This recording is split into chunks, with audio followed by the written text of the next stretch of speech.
샬롬, 신임 집사 교육을 받으실 여러분들을 주의 이름으로 환영하고 축복합니다. 저는 광주 무등교회 전자룡 목사입니다. 강의는 총 2강으로 구성되어져 있습니다. 한 강에 10분씩 짧은 시간으로 구성되어져 있으니까 여러분들 잘 따라와 주셨으면 고맙겠습니다. 1강은 제가 성경에서 말하는 집사란 무엇인가에 대해서 강의하고, 2강은 우리 안재우 목사님께서 집사가 해야 하는 역할에 대해서 알려주시겠습니다. 성경에서 말하는 집사란에 대해서 제가 강의해 보도록 하겠습니다. 저는 총 4가지에 대해서 이야기하려고 합니다. 첫 번째는 성경에서 말하는 집사란, 두 번째 성경에서 말하는 충성스러운 재직에게 나타나는 능력, 세 번째 성경에서 말하는 재직의 기본 자질, 네 번째 성경에서 말하는 충성스러운 재직이 누리는 상급에 대해서 이야기하려고 합니다. 집사에 관한 성경의 규정은 사도행전에 매우 자세히 나타나 있습니다. 사도행전 6장 1절에서 7절이 가장 중요한 말씀입니다. 우리 1절부터 7절까지 우리 함께 한번 읽어보도록 하겠습니다.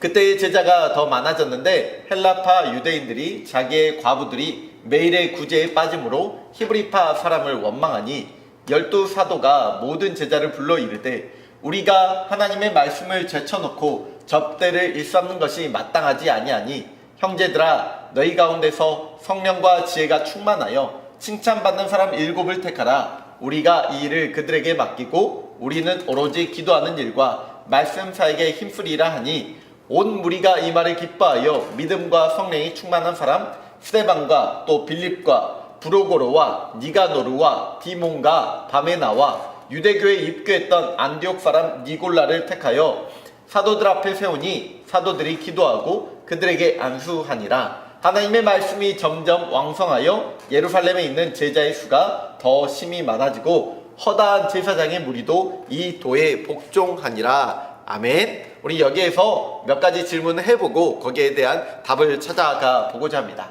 첫 번째입니다. 본문은 초대교회가 부흥을 하면서 발생한 문제와 그 문제를 해결한 사건을 다루고 있는 초대교회에 발생한 문제의 발단은 과연 무엇입니까?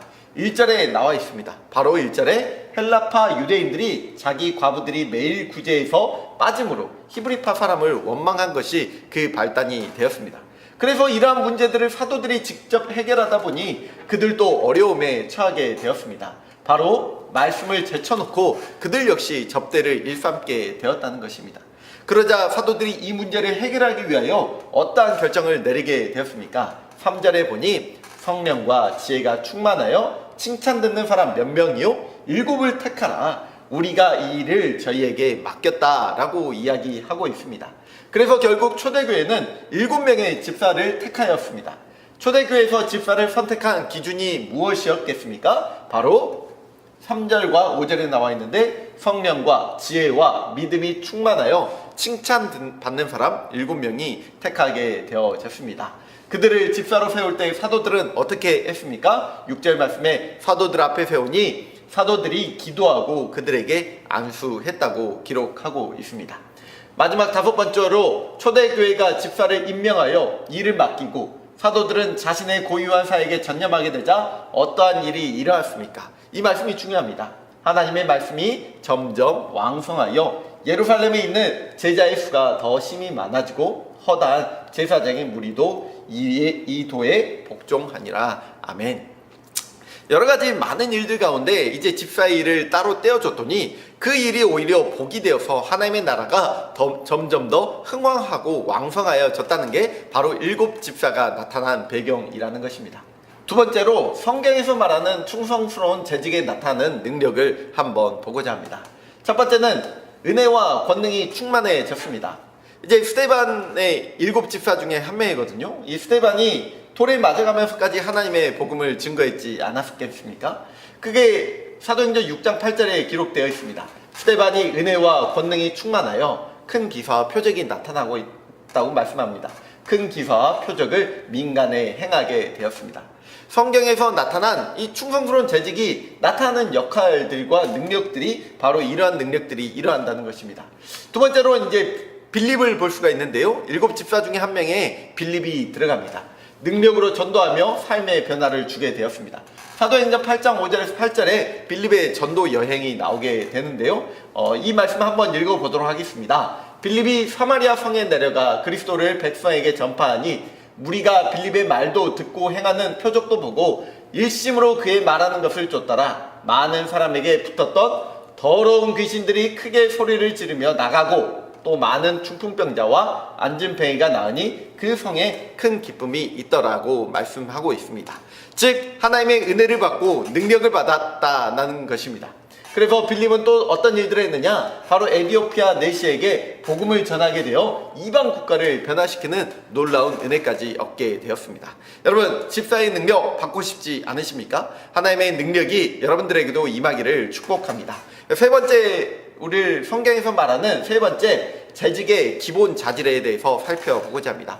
이 말씀은 디모데전서 3장 2절에서 10절까지 정말 자세하게 나와 있습니다. 어떤 일들입니까? 개인적인 인격으로는 책망할 것이 없어야 된다. 그리고 한 아내의 남편이 되어야 된다. 절제하며 신중하며 단정하며 돈을 사랑치 않으며 깨끗한 양심의 믿음의 비밀을 가진 자가 집사의 자격이 된다는 것입니다.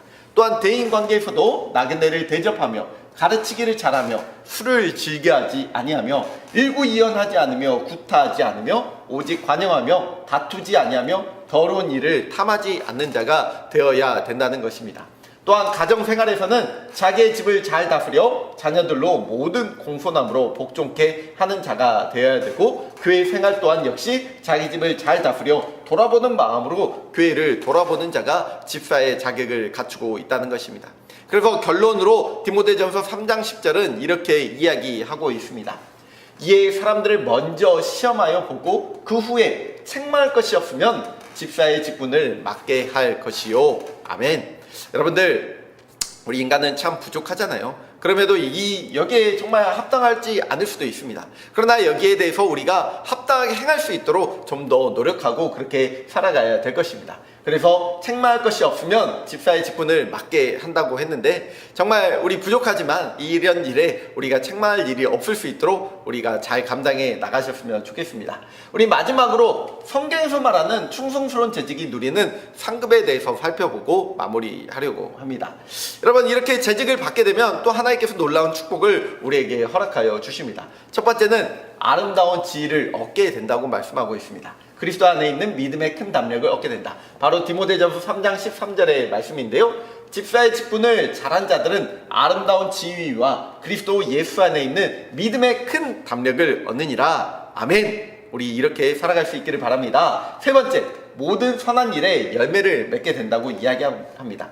주께 합당하게 행하여 범사에 기쁘시게 하고 모든 선한 일에 열매를 맺게 하시며 하나님을 아는 것에 자라게 하시고, 우리 모든 선한 일에 또한 열매 맺는 우리 집사님들 되셨으면 좋겠습니다. 네 번째, 착하고 충성된 종이라 칭찬을 얻게 될 것입니다. 마태복음 25장 21절입니다. 그 주인이 이르되 잘하였도다 착하고 충성된 종아, 내가 적은 일에 충성하였음에 내가 많은 것을 내게 맡기리니 내 주인의 즐거움에 참여할지어다 하고, 아멘. 이보다 더 큰 축복이 어디 있겠습니까? 하나님께 이렇게 칭찬받았으면 좋겠습니다. 착하고 충성된 종아, 그게 우리 서리 집사가 받을 큰 상급이라는 것입니다.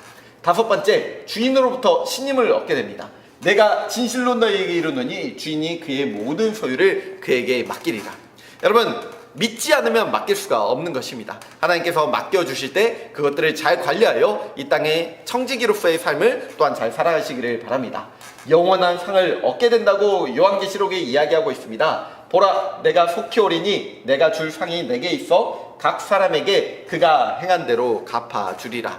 하나님의 큰 축복이 임할 수 있고, 마지막으로 이 말씀을 살펴보고 마무리하려고 합니다. 충성한 결과 생명의 면류관을 얻게 되는 놀라운 축복을 우리는 받을 수가 있게 되는 것입니다. 우리 같이 한번 읽어볼까요? 너는 장차 받을 고난을 두려워하지 말라. 볼지어다 마귀가 장차 너희 가운데서 몇 사람을 오게 던져 시험을 받게 하리니 너희가 10일 동안 환난을 받으리라. 내가 죽도록 충성하라. 그리하면 내가 생명의 관을 내게 주리라. 아멘. 여러분, 충성하게 되면 하나님께서 놀라운 상급을 우리에게 부어주실 것입니다. 오늘은 이렇게 성경에서 말하는 집사의 자격, 또 집사란 무엇인가에 대해서 살펴보았습니다. 아주 짧게 이야기했는데요. 그래도 성경에서 이렇게 말씀하고 있는 이 말들을 꼭 기억하며 우리가 집사로서 또 무등교회를 세워나가며 하나님의 나라를 세워나가는 일에 최선을 다할 수 있는 우리 사랑하는 무등교회 신임 집사 여러분들 되셨으면 좋겠습니다. 주의 이름으로 환영하고 축복합니다. 안녕하세요. 신임 집사 여러분, 반갑습니다. 오늘 이 시간에는 신앙생활편, 예배와 사역편으로 나뉘어서 우리가 짤막하게 생각해 보기를 원합니다. 이 시간에 여러분들과 함께할 강사 안재우 목사입니다. 만나 뵙게 되어서 반갑습니다. 첫 번째로 예배 생활을 크게 5가지 항목으로 우리가 살펴볼 수가 있는데, 보시다시피 첫 번째로는 주일 성수, 두 번째로는 우리의 공적인 예배를 참여하는 부분, 세 번째로 우리의 헌금 생활, 다른 말로 우리의 봉헌 생활, 또 네 번째로는 지상명령인 전도 생활, 마지막은 하나님과의 깊은 교제를 나눌 수 있는 기도 생활로 나뉘어 볼 수가 있습니다. 첫 번째입니다. 주일 성수. 바로 우리가 굉장히 중요한 부분인데요. 모든 예배자는 주일을 거룩하게 구별하여서 지키는 것이 바로 신앙의 시작점이고 출발점입니다. 다른 날과 구별되어서 하나님의 날, 거룩한 주님의 날을 구별하여 드리는 것이 주일 성수입니다. 그 주일 성수란 하나님의 통치 원리에 전적으로 우리가 순종하고 믿음으로 고백하는 우리의 믿음의 행위이고 신앙의 고백입니다. 그래서 우리 신임 서울 집사 여러분, 내년도에는 모든 예배 가운데 주일을 거룩하게 지킬 수 있는 일에 여러분들이 부단히 노력하시고 힘써 주시기를 부탁을 드립니다. 두 번째입니다. 두 번째는 공적 예배의 참여 부분인데요. 모든 공적 예배에 참석하는 것이 바로 재직된 사람으로 재직의 큰 의무이자 우리가 해야 할 일입니다. 성경 안에서도 공적으로 모여서 예배하는 일을 크게 강조를 하고 있는데, 히브리서 10장 24절과 25절 말씀을 우리 한 목소리를 읽어보겠습니다. 서로 돌아보아 사랑과 선행을 격려하며 모이기를 패하는 어떤 사람들의 습관과 같이 하지 말고 오직 권하여 그날이 가까움을 볼수록 더욱 그리하자. 아멘. 우리가 모이기를 패하는 사람들과 같이 하지 아니하고 우리는 모이는 일에 더욱더 힘쓰자라는 히브리서 기자의 권면입니다. 우리 신임 서울 집사 여러분, 내년도에는 공적인 예배, 처음부터 다 함께 할 수는 없지만 여러분들이 공적인 예배에 참여를 목표로 두고 하루하루 또 한 걸음 한 걸음 더 앞장서 나갔으면 좋겠습니다. 공적인 예배를 안내해 드리면 주일을 기준으로 본다면 주일 오전에 1, 2, 3부 예배가 있고요. 주일 오후 예배, 그리고 수요일 저녁에 드리는 수요 예배, 금요일 저녁에 금요 기도회로 모이는 기도회 시간, 그리고 매일 아침에 5시 반에 새벽 예배로 드리는 새벽 예배, 이 모든 것을 통틀어서 공적인 예배라고 합니다. 이제 신임 서울이 집사님으로 재직으로 임명받았기 때문에 모이기에 힘쓰기를 더욱더 부탁을 드립니다. 세 번째로는요, 우리의 헌금 생활, 봉헌 생활입니다. 봉헌이라는 무엇이냐? 하나님께서 베풀어 주신 구속의 은혜에 감사하여 우리가 예배 때 우리의 몸과 마음 전체를 하나님께 드리는 행위가 바로 봉헌의 행위이고 봉헌의 의미입니다. 그 중에 우리는 물질, 돈을 구별하여서 하나님께 바치는 것이 헌금이라는 용어를 사용하게 됩니다. 그래서 헌금보다는 봉헌이라는 말이 더 포괄적인 용어입니다. 그래서 봉헌이라 하면 꼭 물질뿐만 아니라 우리의 마음과 우리의 태도를 포함한 모든 것을 하나님께 드림이 바로 봉헌입니다.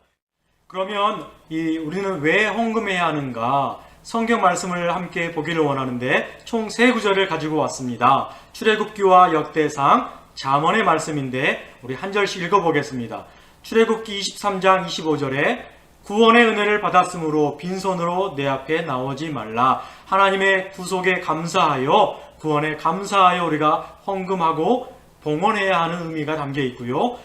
역대상에는요, 모든 것이 주께로 말미암아 싸우니 우리가 주의 손에서 받은 것으로 주께 드렸을 뿐이니이다. 모든 것을 주시는 분이, 공급해 주시는 분이 하나님이시기 때문에 우리가 하나님께 봉헌해야 합니다. 마지막 잠언의 말씀은 내 재물과 내 소산물의 처음 익은 열매로 여호와를 공경하라.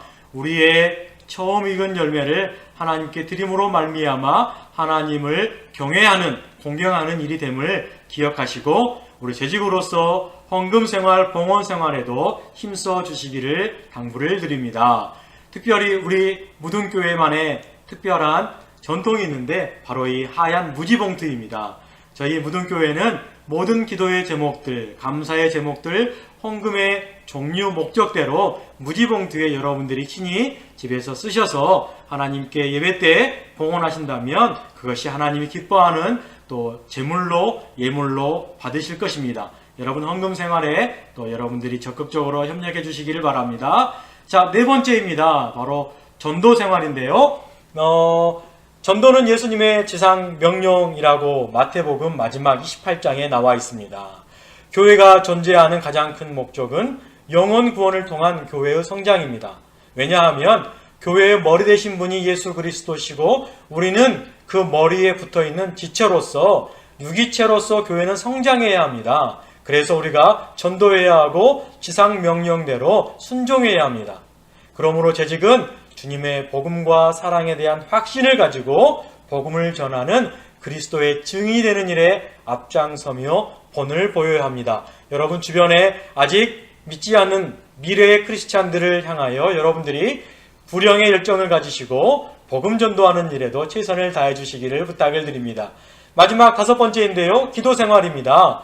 기도는 하나님과의 대화이자 영적인 호흡입니다. 호흡이 끊기면 안 되겠지요. 우리는 매일 말씀을 묵상하며 기도하는 일에 힘써야 합니다. 우리 무등교회는 성서 유니온에서 발간하는 매일 성경 묵상짐을 통하여 매일 새벽 5시 반에 함께 같은 말씀을 보고 말씀을 듣고 함께 기도하는 시간을 가지고 있습니다. 이제 재직으로서 새벽 예배도 참석할 수 있는 여러분들이 훈련과 노력을 해주시길 바라고 또 말씀을 보면서 기도할 수 있는 귀한 시간이 있으니까 여러분의 가정과 교회에서 여러분의 일터에서 끊이지 않고 기도에 힘써 주시기를 부탁을 드립니다. 이제 예배 생활을 5가지로 정리해 보면 주일 성수, 공적 예배의 참여, 헌금 생활, 전도 생활, 기도 생활 이 5가지를 꼭 여러분들이 삶에서 실천해 가시기를 간곡히 부탁을 드립니다. 이제 이어서 우리 실천편 가운데 사역면에 대해서 함께 생각해 보고자 합니다. 교회의 사역에는 크게 예배와 교육과 봉사로서 우리가 참여할 수 있는데요. 또 하나하나 보도록 하겠습니다. 첫 번째로 예배의 부분입니다. 예배위원으로서 그 사역을 감당할 수 있습니다. 예배 순서에 정해진 부분을 위임받아 담당할 때에 이제 재직으로서 정성스럽게 기도로 준비하여 주시고 은혜롭게 담당하는 것이 재직의 임무이자 봉사입니다. 예배는 크게 말씀과 찬송, 기도, 봉헌, 축도의 요소로 이루어지는데 그 가운데 하나님의 말씀을 받들어 봉독하는 성경 봉독의 부분, 또 각종 모임과 교회 학교 예배에 기도를 인도하는 부분, 또 찬양대의 찬양단으로서 찬양을 감당하는 부분, 헌금을 할 때에 헌금위원으로서 그 일을 감당하는 부분들을 잘 여러분들이 섬길 수가 있습니다. 교회 학교 예배를 포함한 모든 예배 때 여러분들이 예배의 위원으로 봉사할 수 있습니다. 두 번째로는 교육의 부분인데요. 교회는 가르치는 사역이 비중이 굉장히 높습니다. 그래서 재직은 2가지 역할이 있는데 교육을 받는 일에도 힘써야 하고 가르치는 일에도 헌신을 해야 합니다. 교회가 허락한 성경 공부 모임에 참여해야 하고요. 그래서 여러분들의 신앙을 성숙할 수 있도록 성장할 수 있도록 노력해야 하고 또 가르치는 은사가 있는 분들은 우리 교회 학교 다음 세대에 가르치는 역할로서 섬기는 일에도 봉사를 해야 합니다. 그래서 2가지 임무이죠. 잘 훈련받아서 다음 세대에게 신앙을 물려줄 수 있는 그러한 역할들을 재직으로서 신임 서울의 집사로서 잘 감당해 주시기를 당부를 드립니다. 이제 마지막 3번째로서 봉사의 부분입니다. 광주무등교회 재직 부서에 안내를 해드리면 다음과 같습니다. 여러분들이 검정색 글씨를 뺀 나머지 우리 파랑색 글씨로 된 부서에는 여러분들이 부원으로 여러분들이 참여하여서 교회를 성장시키는데 또 교회를 세워가는 데에 그 일을 감당할 수가 있습니다. 예를 들면 예배부에 들어가셔서 예배를 돕고 예배를 잘 드릴 수 있도록 협력하는 일을 감당할 수가 있고요. 또 영접부에 들어가셔서 새가족을 영접하는 일들, 안내부, 안내위원으로서 새가족이나 교회 오신 분들을 잘 자리로 인도하는 안내부, 또 우리 교회의 주변 환경을 아름답게 가꾸는 조경미와 새가족 섬김이, 문화체육, 또 국내 전도, 세계 선교, 정보통신, 찬양, 여러분들이 달란트 있는 대로 여러 가지 모습으로 헌신할 수 있으니까 내년도에는 꼭 또 재직의 부서로서 1인 1사역을 한다는 마음으로 여러분들이 교회를 잘 섬겨주실 때에 교회는 머리 대신 그리스도에 붙어있는 유기체의 몸으로서 한 사람 한 사람의 지체가 되어서 교회가 아름답게 성장해 감을 하나님은 기뻐하시고 그 일을 감당함으로 우리의 영적인 성장이 있기를 주님의 이름으로 부탁을 드립니다. 여러분, 지금까지 두 번째 교시 우리 신앙 실천편 생활편 참석해 주셔서 감사하고요. 여러분 수고 많이 하셨습니다.